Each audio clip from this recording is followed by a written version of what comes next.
Assalamualaikum warahmatullahi wabarakatuh. Salam sejahtera bagi semuanya. Welcome back to my channel TPMDes. Selamat datang kembali pada channel TPMDes. Hai sobat-sobat TPMDes manapun berada, informasi terkini terkait CSN tahun 2022 dan 2023. Nah, sobat-sobat TPMDes manapun berada, alhamdulillah ada informasi terbaru terkait hasil rapat koordinasi rencana pengadaan ASN pada tahun 2023 pada lingkungan instansi pemerintah. Nah, Bapak Ibu semuanya di sini turut hadir, yaitu bersama di depan di sini adalah pada tanggal 30 November 2022, yaitu Asisten Deputi Sinka BKN, kemudian PLT Dirjen GTK Kemendikbudristek, serta dari Menpan RB, Bapak Ibu.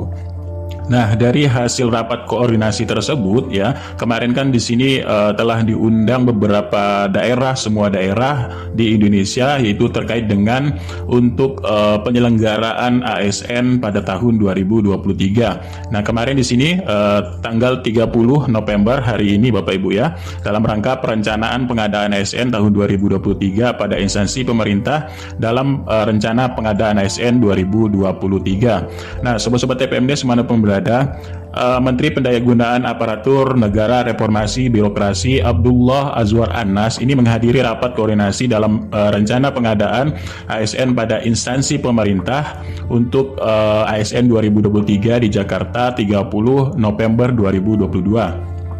Nah, dalam rapat tersebut turut juga dihadiri Menteri Kesehatan Bapak Budi Gunandi serta Sadikin, yaitu Menteri Pendidikan, Riset dan Teknologi Bapak Nadiem Anwar Makarim.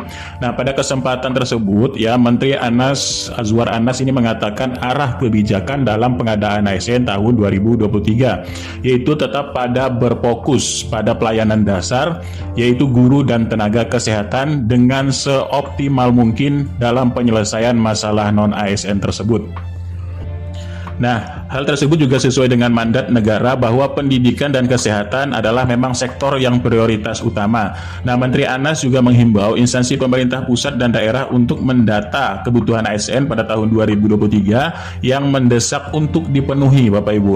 Nah, hadir juga di situ dalam rapat ini adalah Direktur Jenderal Guru dan Tenaga Kesehatan Kemenkes, yaitu Ibu Aryani Anaya, serta PLT Dirjen GTK Kemendikbudristek Ibu Nunuk Suryani, dan Deputi SDM Aparatur Kemenpan RB Bapak Alek Deni, dan Deputi Sinka BKN yaitu Bapak Suharmen, dan para PTT Media Pratama Kemenpan RB serta para pejabat pembina kepegawaian PPK, kementerian, lembaga, dan pemerintah daerah. Nah, dalam memasuki akhir tahun 2022, jadi pemerintah ini mulai merancang perencanaan pengadaan aparatur sipil negara ASN di lingkungan instansi pemerintah pada tahun 2023 untuk tenaga guru dan kesehatan. Menteri Pendayagunaan Aparatur Negara Reformasi Birokrasi Bapak Azwar Anas mengatakan akan melanjutkan dalam target pemenuhan kebutuhan guru dan kesehatan secara nasional melalui pengadaan ASN 2023. Pendidikan dan kesehatan sejatinya menjadi prioritas, dan kita bahas hari ini bersama Pak Nadiem Anwar Makarim dan Pak Budi Gunandi Sadikin. Tentu sektor lain juga disiapkan untuk formasinya, ujar dari Bapak Anas dalam acara Rakor Rencana Pengadaan ASN di lingkungan instansi pemerintah pada tahun 2023. Nah, dalam rakor tersebut turut juga dihadiri tadi itu Bapak Menteri Kesehatan Bapak Budi Gunandi Sadikin dan Mendikbudristek Nadiem Anwar Makarim. Kami berterima kasih kepada Pak Menkes dan Pak Mendikbud karena komitmennya tinggi untuk memperbaiki data dan menyelesaikan masalah prioritas di bidang kesehatan dan guru. Tentunya ini membutuhkan kerjasama antara pemerintah pusat dan pemerintah daerah. Imbuh dari mantan Bupati Banyuwangi. Nah, Bapak Menteri Anas ini menghimbau instansi pemerintah dan pusat daerah untuk mengusulkan kebutuhan ASN 2023, dan penyampaian kebutuhan ASN tersebut tentunya dilakukan dengan mempertimbangkan ANJAP ABK atau analisis jabatan dan analisis beban kerja. Nah, mari kita data bersama terkait dengan kebutuhan dan jumlah ASN yang mendesak yang perlu segera kita penuhi, tutur dari Pak Menpan RB. Nah, Bapak Anas juga mengatakan arah kebijakan pengadaan tahun 2023 ini memberikan kesempatan untuk rekrutmen talenta digital berupa data scientist secara terukur. Perekrutan calon pegawai aparatur sipil negara juga akan dilakukan dengan sangat selektif. Nah, senada dengan hal tersebut, Bapak Anas dan Menteri Kesehatan Bapak Budi Gunadi Sadikin mengatakan pemenuhan tenaga kesehatan di daerah harus diikuti oleh komitmen Pemda untuk mengajukan formasi yang sesuai dengan kebutuhan. Jadi saya minta seluruh daerah segera mengisi formasi yang dibutuhkan untuk tahun 2023 dan dipastikan cocok, jangan sampai kalau yang dibutuhkan dokter tapi yang dimasukkan adalah tenaga administrasi, tegasnya. Nah, Bapak Budi mengakui bahwa saat ini masih banyak pemerintah daerah yang enggan untuk mengajukan formasi nakes karena alasan anggaran. Untuk itu, Kementerian Kesehatan telah berkoordinasi dengan Kementerian Keuangan untuk mencari solusi terkait alokasi spesifik untuk pembayaran gaji P3K dan program-program kesehatan yang dibuat oleh pemerintah pusat sesuai dengan arahan Presiden. Nah, pemerintah pusat ini sudah membantu mengalokasikan dana secara spesifik ya untuk nakes yang memang berkontribusi banyak dalam meningkatkan level pendidikan di Indonesia. Nah, mengamini penjelasan Menkes Budi Sadikin, Kemendikbudristek Bapak Nadiem Anwar Makarim juga mengurai 3 paket kebijakan mengenai pemenuhan guru P3K.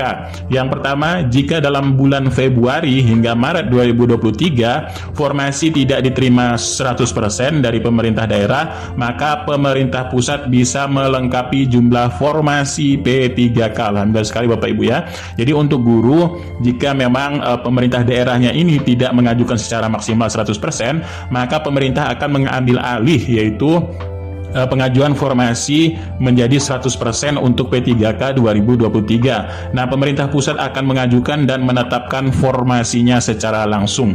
Kedua, Undang-Undang APBN untuk Peraturan Menteri Keuangan akan mengukur secara spesifik bahwa anggaran gaji dan tunjangan ini melekat untuk P3K, tidak akan bisa digunakan untuk hal yang lain. Bahkan tidak bisa digunakan untuk hal pendidikan lainnya. Dan yang ketiga, dana spesifik untuk pengangkatan P3K tersebut hanya akan ditransfer ke Pemda pada saat pengangkatan sudah terjadi. Ini dari Humas Menpan RB. Nah, alhamdulillah sekali Bapak Ibu ya, di dalam rakor ini menghasilkan kesepakatan yaitu untuk penyelesaian tenaga honorer, yaitu tenaga honorer dasar, baik itu guru dan tenaga kesehatan. Nah, inilah sedikit Bapak Ibu cuplikan dari hasil rakor tersebut, bagaimana rakor ini terselenggaranya rakor ini, dan bagaimana pemerintah dan pemerintah daerah ini bersinergi untuk menyelesaikan tenaga honorer. Nah, berikut sedikit cuplikannya Bapak Ibu untuk kita dengarkan. 293 itu saja yang lulus menempati formasi. Tahun 2022 ini terulang yang sama. Jadi kami juga menghitung kebutuhan 781.000 lebih, dan berbagai upaya yang dilakukan bersama Basarnas, usulan Pemda itu hanya mencapai 319.000 saja, 40,9% dari total kebutuhan. Tahun 2023 ini kami menyampaikan bahwa kebutuhan kami cukup tinggi, yaitu 602.000 lebih. Pada paparan berikutnya saya menyampaikan sebenarnya apa saja komponennya sehingga mencapai angka 662.000. Sebelumnya mungkin saya ingin sampaikan lebih dahulu, Bapak Ibu saya hormati, kami yang sampaikan sekali lagi bahwa upaya pemenuhan guru ASN 2 tahun terakhir ini belum maksimal, dan kami menganggap perlu terobosan-terobosan, terutama keinginan bersama Bapak Ibu semua yang ada di ruangan ini untuk bersama-sama bersinergi untuk memenuhi formasi guru tersebut. Dan kami sangat berharap tahun 2023 ini, di mana tadi Pak Menteri sudah menyampaikan bahwa bulan November 2023 adalah akhir adanya guru non ASN ada di satuan-satuan pendidikan, maka kami sangat berharap bahwa ini disambut baik seluruh pemuda yang ada di seluruh Indonesia ini, agar usulan tahun 2023 ini upaya kita untuk menyelesaikan seluruh guru yang ada di satuan pendidikan dapat terselesaikan, sehingga kita bisa membuka lembaga baru untuk memenuhi kebutuhan guru dengan hanya mengisi guru yang pensiun saja. Bapak Ibu yang saya hormati, slide berikutnya saya ingin sampaikan lebih dahulu slide berikutnya bahwa seleksi penempatan guru lulus tes ini. Maaf sekali, berikutnya Mas. Slide berikutnya. Ya, jadi ini Bapak Ibu yang saya hormati, ini kami sampaikan terlebih dahulu. Mungkin semua pemuda sudah menerima aduan dari para guru lulus tes ini. Tahun 2021 jumlahnya cukup besar.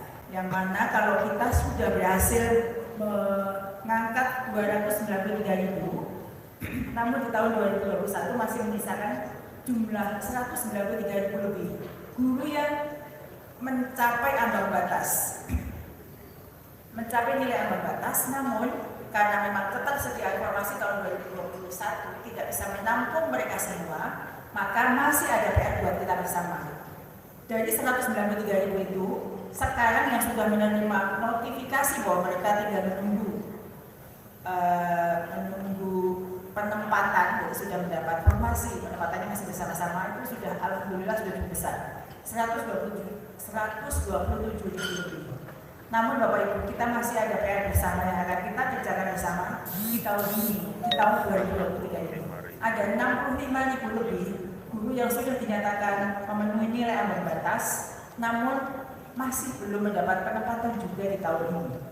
Maka kalau sekarang semuanya menerima demo, saya sangat maklum karena ada 65.000 lebih guru-guru di satu pendidikan di luar sana yang masih sangat mengharapkan, sebenarnya mereka sangat berharap tahun ini mendapatkan penempatan, namun belum juga sanggup tahun ini.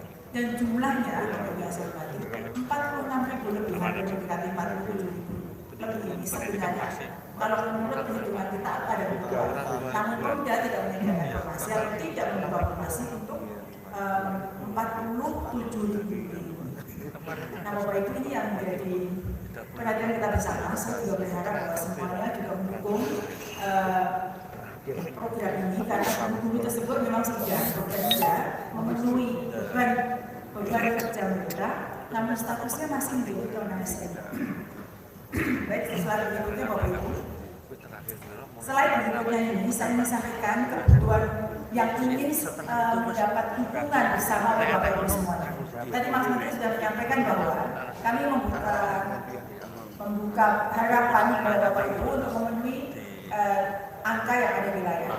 Jadi tahun 2021 kita mengusulkan kebutuhan 781 lebih untuk tahun 2022. Dan ternyata seperti yang saya mengulang yang tadi saya sampaikan, hanya 319.000 saja formasi yang dibuka oleh Pemda, dan pelamar dari 319.000 itu sebenarnya kalau dilihat angkanya lebih besar dari formasinya, 381.000 itu jumlah pelamar. Nah, prioritas 1 yang tadi saya sampaikan 193.000 berdasarkan usulan daerah hanya dibuka sejumlah 127.000 saja. Sedangkan untuk prioritas 2 dan prioritas 3 yang tadi Pak Alek sudah sampaikan, guru-guru yang sudah mengabdi lama di sekolah minimal 3 tahun dan variasi pengabdiannya cukup panjang, itu formasi yang disediakan oleh daerah 124.749.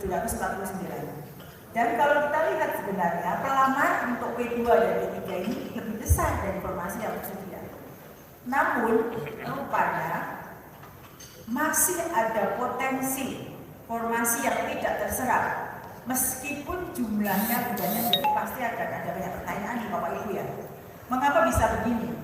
Jumlah pelamar besar, baik untuk umum maupun P2, P3, namun masih ada sisa potensi yang tidak terserap 47. Saya ilustrasikan begini. Ada kebutuhan guru bahasa Indonesia 10. Deputi Sistem Informasi Kepegawaian Badan Kepegawaian Negara, Bapak Suharmen. PLT Direktur Jenderal Tenaga Kependidikan Kemendikbudristek Ibu Nunung Suryani. Direktur Jenderal Tenaga Kesehatan Kementerian Kesehatan Ibu Arianti Anaya. Direktur Jenderal Perimbangan Keuangan Kementerian Keuangan atau yang mewakili. Serta para tamu undangan yang telah hadir dalam ruangan ini. Hadirin, puji syukur kita panjatkan kehadiran Allah Subhanahu wa Ta'ala, Tuhan yang Maha Esa, karena atas rahmat dan karunia-Nya sehingga pada pagi ini bertempat di Hotel Pullman Jakarta pada hari Rabu 30 November 2022 kita berkesempatan menghadiri acara Rapat Koordinasi Rencana Pengadaan Aparatur Sipil Negara tahun 2023 di lingkungan instansi pemerintah. Mohon tepuk tangan untuk kita semua. Mohon izin Bapak dan Ibu yang kami hormati, perkenalkan saya Nana Rondana dan rekan saya akan memandu acara pada pagi ini.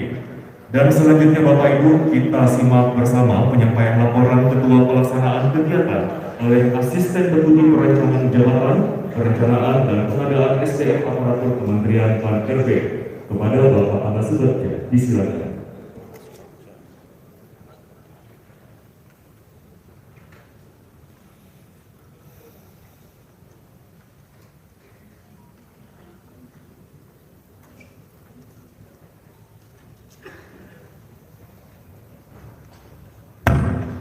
Assalamualaikum warahmatullahi wabarakatuh.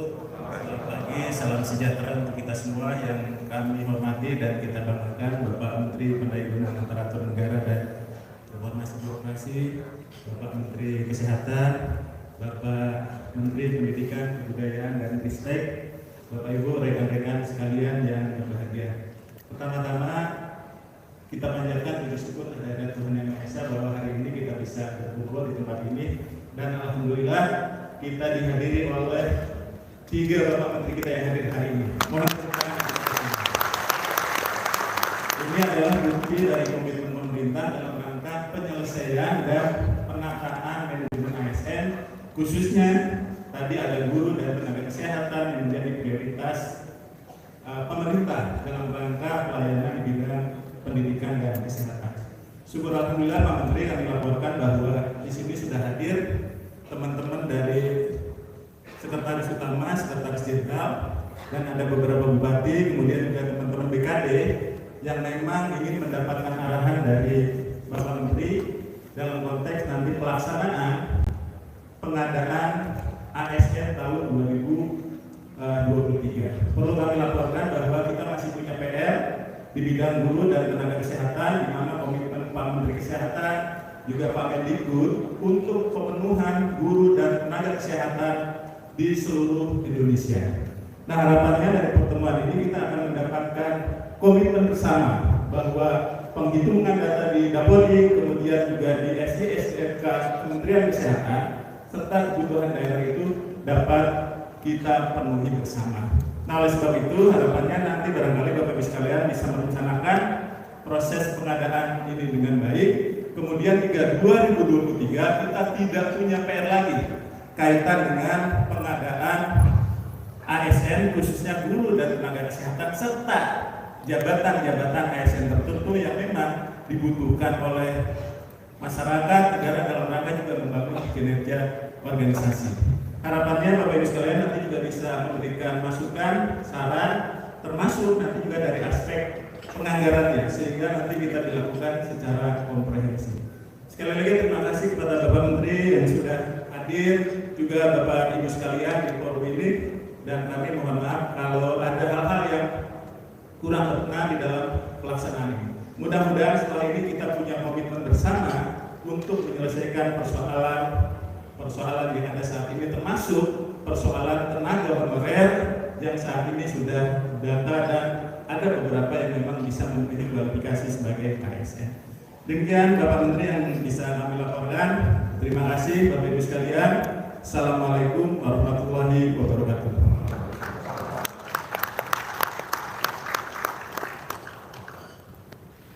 Terima kasih kepada Bapak Abbas Suparjo. Selanjutnya hadirin sekalian, mari kita simak arahan rencana pengadaan ASN tahun 2023 yang akan disampaikan oleh Bapak Menteri Pendaya-gunaan Aparatur Negara dan Reformasi Birokrasi, Menteri Pendidikan, Kebudayaan, Riset dan Teknologi, dan Menteri Kesehatan. Sebagai pengantar kepada Bapak Abdullah Azwar Anas, disilakan.